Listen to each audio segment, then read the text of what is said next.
आजुर की कहानी एक छोटे से गांव में आजुर नाम की लड़की अपने 7 भाइयों के साथ रहती थी। उनकी सातों भाइयों की शादी हो चुकी थी। फिर भी सातों भाई अपने बहन से बहुत प्यार करते थे। आजुर की सातों भाभियों में सबसे छोटी भाभी आजुर से बहुत प्यार करती थी। बाकी 6 भाभी आजुर से बहुत जलती थीं। एक दिन की बात है, उनके सातों भाई को कुछ काम के लिए शहर जाना पड़ गया। उस दिन शहर जाने वाले ही थे, तब सातों भाई ने अपनी अपनी पत्नी से कहा कि जैसे हम अपने बहन को प्यार से रखते थे, उसी तरह तुम भी मेरे बहन का ख्याल रखना।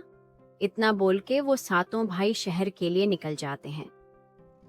दूसरे दिन बड़ी भाभी ने अपने देवरानियों से कहा, अब हमें किसकी डर है? अब मैं बताती हूँ कि ख्याल कैसे रखते हैं। फिर आजुर की 6 भाभियों मिलके आजुर को बहुत ही तकलीफ और दुख देने लगी। खाना पीना भी बंद कर दिया, और तो और कभी कभी मरती भी थी। फिर अगले दिन बड़ी भाभी ने आजुर से बोली कि जा जंगल से लकड़ी लेकर आ, तभी तुझे खाना मिलेगा। आजुर जंगल में पहुंच तो गई, लेकिन उसके पास नहीं तो लकड़ी काटने की औजार थी और नहीं लकड़ी बांध के ले जाने के लिए कोई राशि, क्योंकि उसकी भाभियों ने उसे कुछ भी दिया नहीं था। फिर आजुर ने जंगल में से एक एक लकड़ी लेकर बहुत सारे लकड़ी इकट्ठा कर लेती है। फिर एक जगह पर बैठकर रोने लगती है और ये बोलती है कि सातों भैया गेल परदेस आजुर के दुहक देके गेल ऐसे घा ही रहे होते हैं कि तभी वहां पर एक सांप आता है। सांप आजुर से पूछा कि तुम क्यों रो रही हो? तो आजुर ने रोते रोते बोली कि मेरे सातों भाई शहर गए हैं और मेरी भाभियों मुझे दुख देते हैं। मेरी भाभियों ने मुझे जंगल पाठ्य लकड़ी लाने के लिए और नहीं कुछ काटने के लिए दिए और नहीं कुछ बांधने के लिए, तो मैं लकड़ी कैसे घर लेकर जाऊं? तो सांप ने बोला कि कोई बात नहीं, तुम ऐसा करो कि मुझे लकड़ी से बांध दो और घर ले जाओ। तो फिर आजुर ने लकड़ी को सांप से बंधा और घर लेकर आ गए। घर आने के बाद उसकी बड़ी भाभी ने उसे 2 सूखी रोटी दी खाने के लिए। अब शाम हो गया था, रात होने को आई थी कि तभी उसकी एक भाभी ने उसे एक छानी दी और बोली कि जा कुएं से पानी भर के ले आना। अब भला छानी में पानी कैसे भरेगा? फिर भी आजुर कुएं के पास चली गई और वहां पर जाके फिर से रोने लगी और गीत गाने लगी। तो ऊपर से चंद्रमा ने आजुर से पूछा, तुम क्यों रो रही हो? फिर से वही बात बोली कि मेरे भाभियों ने मुझे छानी में पानी भरने के लिए दिया है, इसमें पानी कैसे भरेगा, मैं इसी कारण रो रही हूँ। तो चंद्रमा ने कहा कि मैं इस छानी में बैठ जाता हूँ, तुम पानी भर के ले जाना।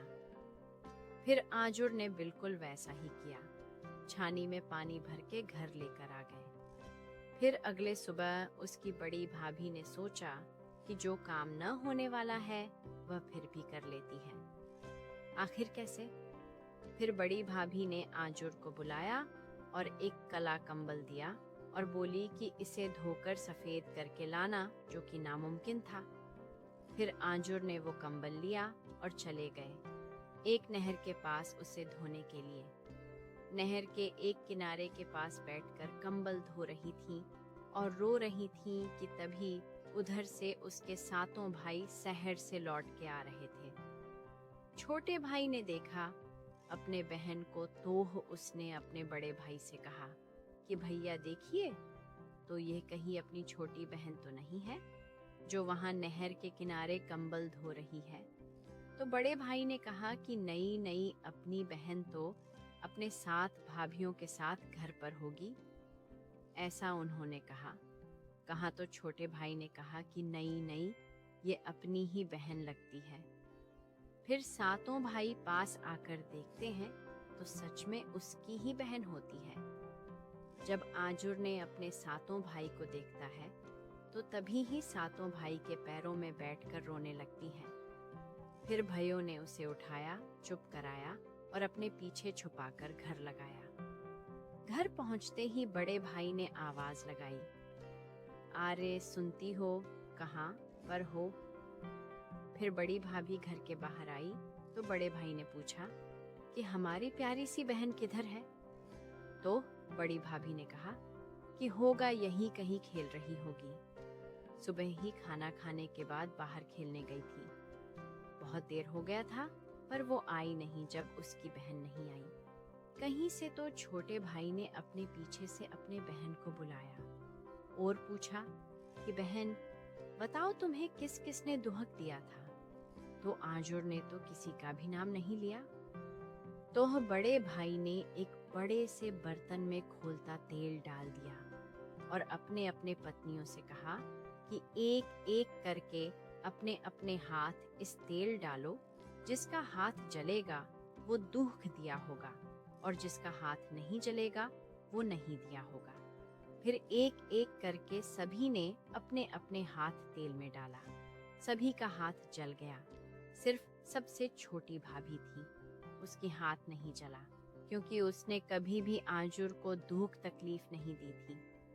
तो 6 भाइयों ने अपनी अपनी पत्नी को छोड़ दिया और आजुर फिर से अपने सातों भाई के साथ हंसी खुशी रहने लगी। इस कहानी से हमें ये सीख मिलती है कि जो जैसा करेगा वो वैसा ही भरेगा।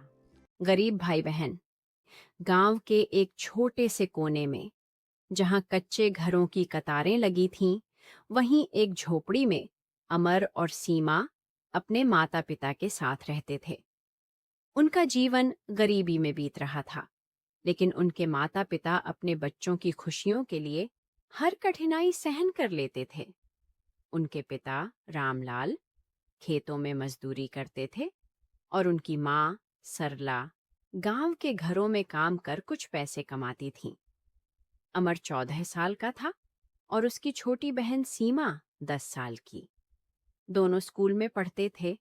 हालांकि कभी कभी गरीबी के कारण उन्हें पढ़ाई छोड़कर अपने माता पिता की मदद करनी पड़ती थी, लेकिन उनका सपना था कि वे बड़े होकर कुछ अच्छा करें और अपने माता पिता को इस गरीबी से बाहर निकालें। एक दिन गांव में एक खतरनाक बीमारी फैली। यह बीमारी इतनी भयानक थी कि जिसने भी इसे पकड़ा उसकी हालत गंभीर हो जाती थी। गांव के कई लोग बीमार पड़ने लगे और इलाज के अभाव में दम तोड़ने लगे। इस बीमारी ने अमर और सीमा के परिवार को भी नहीं छोड़ा। पहले उनके पिता बीमार पड़े। बुखार और कमजोरी ने उन्हें बिस्तर पर डाल दिया। माँ ने बहुत कोशिश की कि उन्हें ठीक किया जाए, लेकिन उनके पास पैसे नहीं थे कि वे किसी अच्छे डॉक्टर को दिखा सकें। कुछ ही दिनों बाद माँ भी उसी बीमारी की चपेट में आ गई। अमर और सीमा ने गांव के वैद्य से मदद मांगी, लेकिन वैद्य के पास भी सीमित दवाएं थीं। दोनों बच्चे हर संभव प्रयास कर रहे थे, लेकिन गरीबी उनके रास्ते की सबसे बड़ी बाधा थी। कुछ ही दिनों में उनके माता पिता इस दुनिया को छोड़कर चले गए। माता पिता की मौत के बाद अमर और सीमा के लिए दुनिया पूरी तरह बदल गई। उनके पास खाने को कुछ नहीं था, रहने के लिए कोई सहारा नहीं था। कुछ पड़ोसियों ने उन्हें सांत्वना दी, लेकिन कोई भी उन्हें अपने घर में रखने को तैयार नहीं था। अब उन्हें खुद अपने जीवन की जिम्मेदारी उठानी थी। अमर ने सोचा कि उसे किसी तरह काम करना होगा ताकि वह और उसकी बहन जिंदा रह सकें। अमर गांव में काम की तलाश में घूमने लगा। वह लोगों से पूछता कि क्या उन्हें किसी मजदूर की जरूरत है, लेकिन गांव के लोग पहले ही गरीब थे और उनके पास अतिरिक्त मजदूरी देने के लिए पैसे नहीं थे। आखिरकार उसे गांव के पास एक ईंट भट्ठे में काम मिल गया। दिन भर धूल और धूप में काम करने के बदले उसे बहुत कम पैसे मिलते थे। फिर भी वह खुश था कि अब वह अपनी बहन को खाना खिला सकता है। सीमा भी उसकी मदद करना चाहती थी, लेकिन अमर नहीं चाहता था कि उसकी छोटी बहन इतनी मेहनत करे। वह चाहता था कि सीमा अपनी पढ़ाई जारी रखे, लेकिन पैसे की कमी के कारण वह उसे स्कूल भेजने में असमर्थ था। कुछ ही दिनों में अमर को एहसास हुआ कि अकेले मजदूरी करके दोनों का पेट भरना मुश्किल है। कई दिनों तक उनके पास खाने के लिए कुछ नहीं होता था। कभी कभी उन्हें भूखे ही सोना पड़ता था। सीमा कमजोर पड़ने लगी। उसकी आंखों में भूख की पीड़ा साफ दिखती थी। अमर अपने छोटे छोटे सपनों को भूलकर बस एक ही चीज के बारे में सोचता था, किसी तरह बहन को बचाना है। गांव में काम की कोई और संभावना न देखकर अमर ने फैसला किया कि वे दोनों शहर चले जाएंगे। उसने सुना था कि शहर में काम के ज्यादा अवसर होते हैं। एक रात जब पूरा गांव सो रहा था, वे दोनों चुपचाप अपना छोटा सा सामान लेकर पैदल ही शहर की ओर चल पड़े। रास्ता लंबा और मुश्किल था, लेकिन अमर के दिल में हिम्मत थी और सीमा उसके भरोसे पर चल रही थी। शहर पहुंचकर उन्हें समझ आया कि यहाँ जिंदगी गांव से भी कठिन थी। चारों ओर ऊंची ऊंची इमारतें थीं, लेकिन उनके लिए कोई सहारा नहीं था। अमर ने कई जगहों पर काम ढूंढने की कोशिश की। किसी होटल में बर्तन धोने का काम मिल सकता था, किसी दुकान में नौकर की जरूरत हो सकती थी, लेकिन हर जगह उसे नाबालिग कहकर मना कर दिया गया। कुछ दिनों तक वे मंदिरों और गुरुद्वारों में मिलने वाले भोजन पर निर्भर रहे, लेकिन यह कब तक चलता? एक दिन जब अमर एक चाय की दुकान पर काम मांगने गया, तो दुकान के मालिक रमेश ने उसकी हालत देखकर दया की। उन्होंने अमर को अपनी दुकान पर काम दे दिया और रहने के लिए पीछे एक छोटी सी जगह भी दे दी। अब अमर को रोज 2 वक्त का खाना मिलने लगा और वह अपनी बहन को भी खिलाने में सक्षम हो गया। धीरे धीरे उसकी मेहनत रंग लाने लगी। रमेश जी एक अच्छे इंसान थे। जब उन्हें पता चला कि अमर चाहता है कि उसकी बहन पढ़ाई करे, तो उन्होंने पास के एक स्कूल से बात की। स्कूल के प्रधानाचार्य ने अमर और सीमा की कहानी सुनी और सीमा को बिना फीस के पढ़ने की अनुमति दे दी। यह सुनकर अमर की आंखों में आंसू आ गए। उसे लगा कि उसके संघर्षों का पहला परिणाम उसे मिल रहा है। अमर ने अपनी मेहनत जारी रखी। उसने चाय की दुकान पर दिन रात काम किया और धीरे धीरे पैसे बचाने लगा। सीमा स्कूल में बहुत अच्छा प्रदर्शन कर रही थी। कुछ वर्षों बाद अमर ने अपनी मेहनत के दम पर एक छोटी सी खुद की दुकान खोल ली। अब वह दूसरों को भी रोजगार देने में सक्षम था। सीमा ने पढ़ाई पूरी कर एक अच्छी नौकरी पाली। जो बच्चे कभी भूखे सड़कों पर भटक रहे थे, वे अब आत्मनिर्भर बन चुके थे। अमर और सीमा ने अपनी जिंदगी की सबसे कठिन परिस्थितियों का सामना किया, लेकिन हार नहीं मानी। अब वे न केवल खुद अच्छे जीवन जी रहे थे, बल्कि वे उन बच्चों की भी मदद करने लगे जो गरीबी और अनाथ होने की पीड़ा से गुजर रहे थे। यह कहानी हमें सिखाती है कि मेहनत और हिम्मत से हम किसी भी मुश्किल परिस्थिति को पार कर सकते हैं। गरीबी और कठिनाइयां जीवन में आती हैं, लेकिन अगर इंसान धैर्य और संघर्ष से काम ले, तो सफलता जरूर मिलती है।